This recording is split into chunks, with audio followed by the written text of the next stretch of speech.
it's time to see what our good pal Vegeta's up to in the peaceful times currently happening in Dragon Ball. How he's been doing in the past 4 years. How he's been doing in the past 4 years, for sure.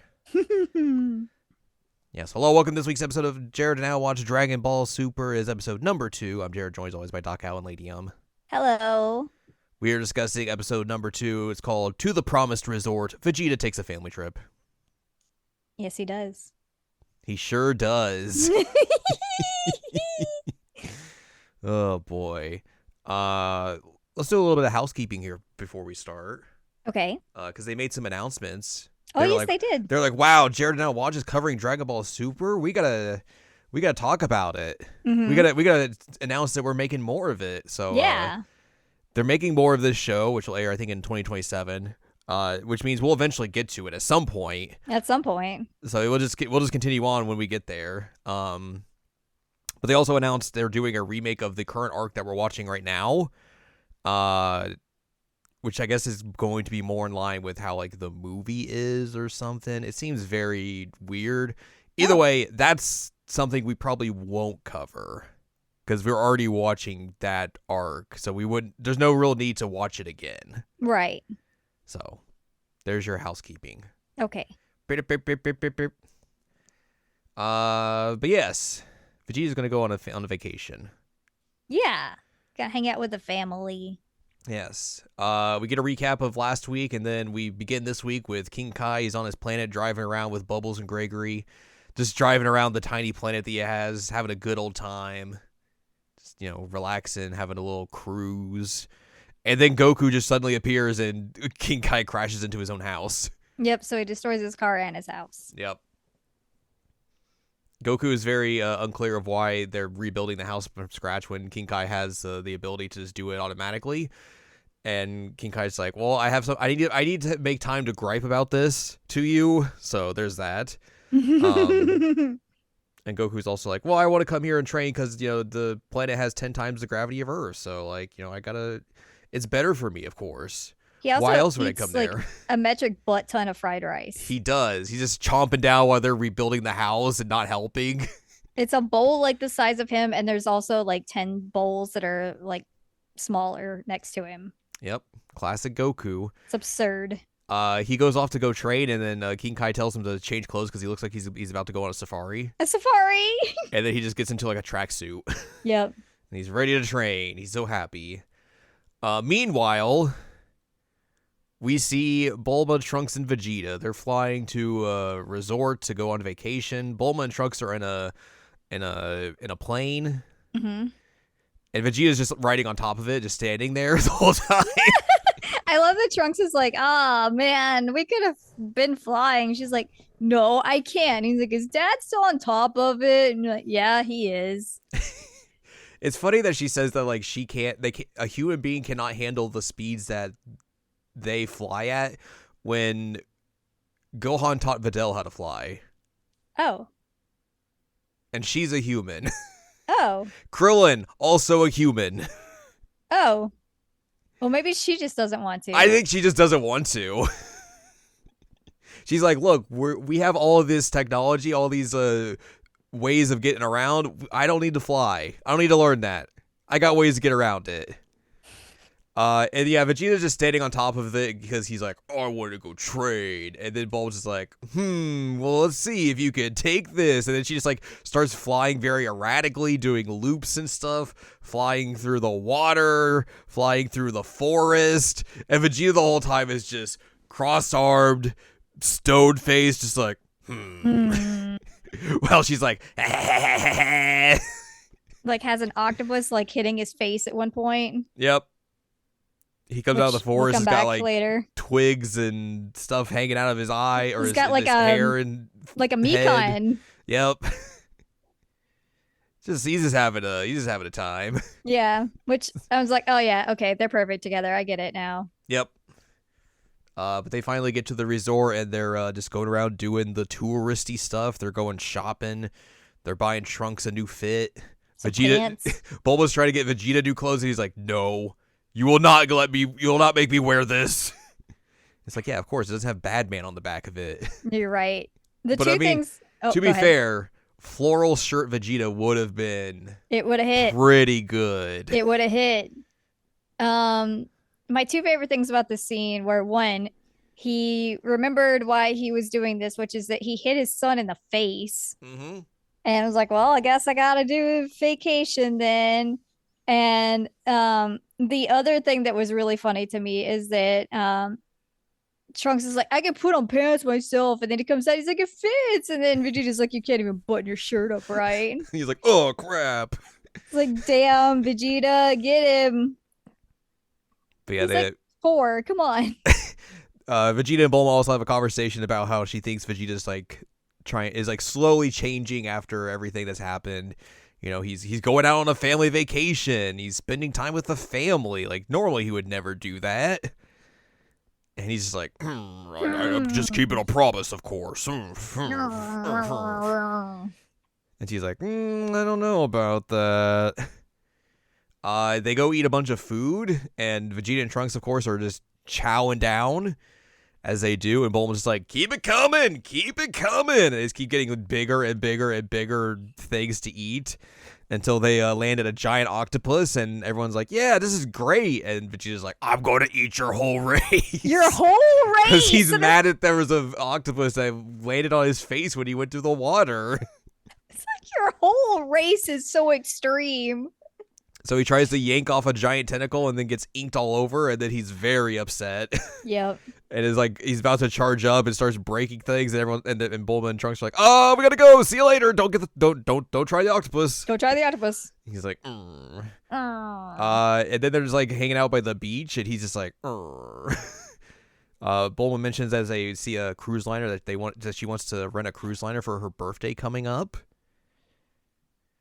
And then they go to like a weird concert type thing. A luau type thing. Yeah, where there's fire dancers and they somehow get split up. I don't know how that happens. I mean, Vegeta's Vegeta's short. He's a short king, of course. Exactly. Vegeta's just all by himself getting bumped into, and the whole time he's just like, I could be out trading. Goku's out trading. This is not fair. He's just unhappy. And then the MC of this event spots him out of the crowd. He's like, oh, this guy's not happy. We gotta get him up here for the dance off. And he's just like, the entire crowd's like, dance off, dance off, dance off. And then he just charges up and flings everyone away from him. And everyone's like, And Bulma Trunk's like, oh, there he is. And he just flies off because he's upset. Yep. And they're like, all right, thanks for coming. Bye. They're like, well, we guess we can't get back. He stuck around for this long. I mean, that's way more than we anticipated. And then he's off. There he goes. Goodbye. He family vacationed a little.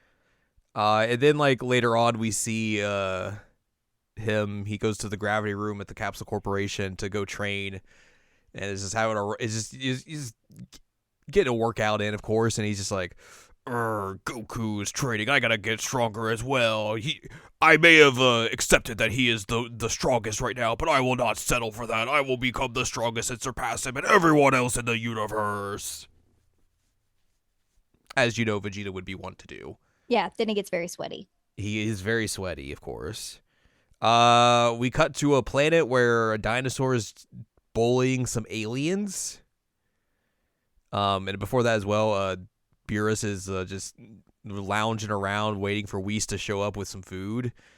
And this is where Whis is as we see the dinosaur attack some tiny aliens, and then the alien chief comes in and beats up the dinosaur, and yay, the aliens win. Yay. They're hauling the big dinosaur back to their camp, and then Whis shows up and is like, hey, I kind of need this.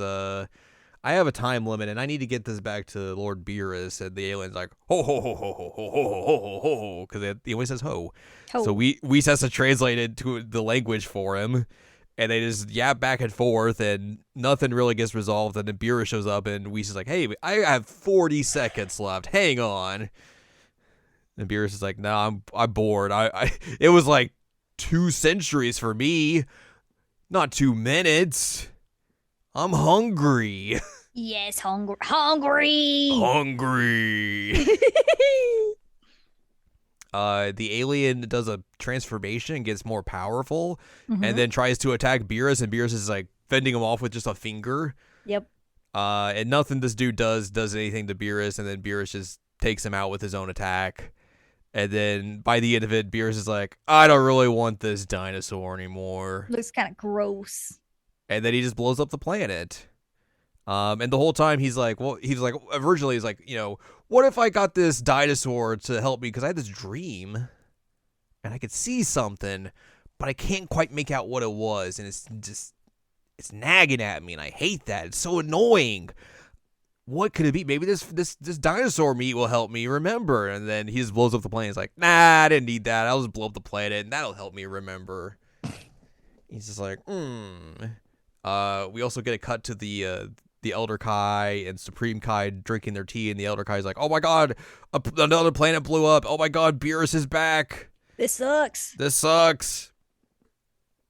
And then Beerus is like thinking like, oh, maybe, I think I got it.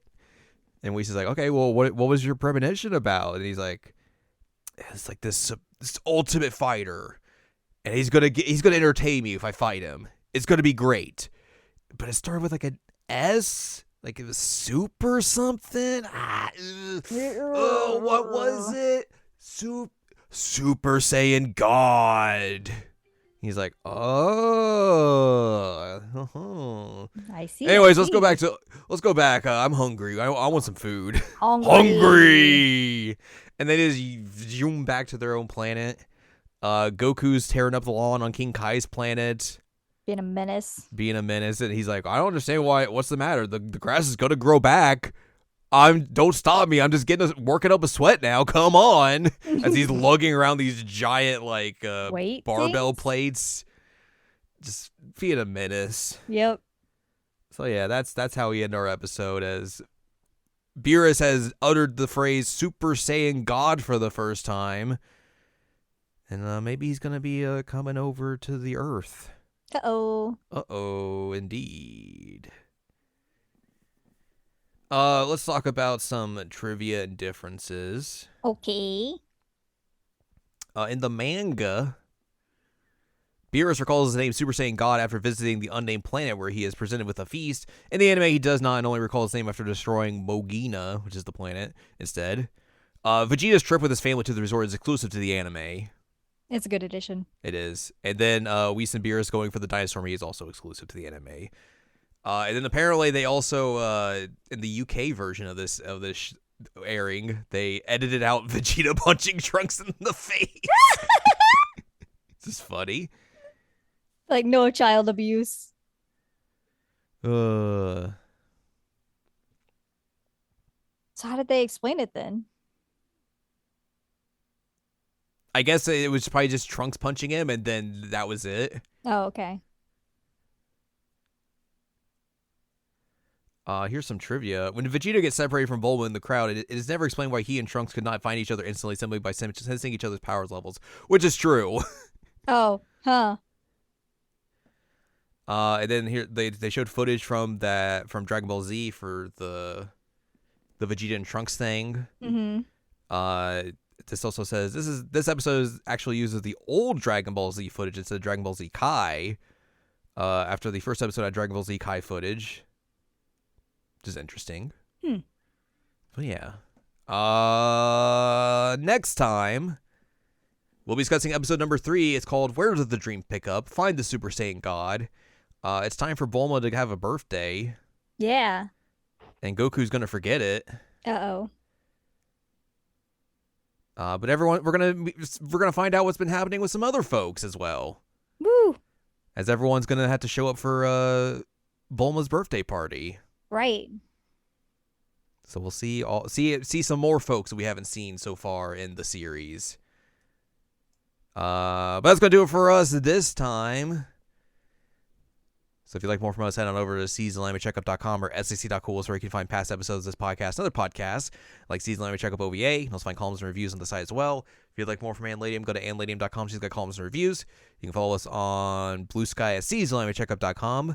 You can buy our books, One Shiny Moment, a critical analysis of Love, Life, Sunshine, Hot Tubs, and Pac-Man on Amazon.com. And you can support us on Patreon, patreon.com/SACOVA. So join us next time as we have a little birthday shindig. Little little shindig, little outing.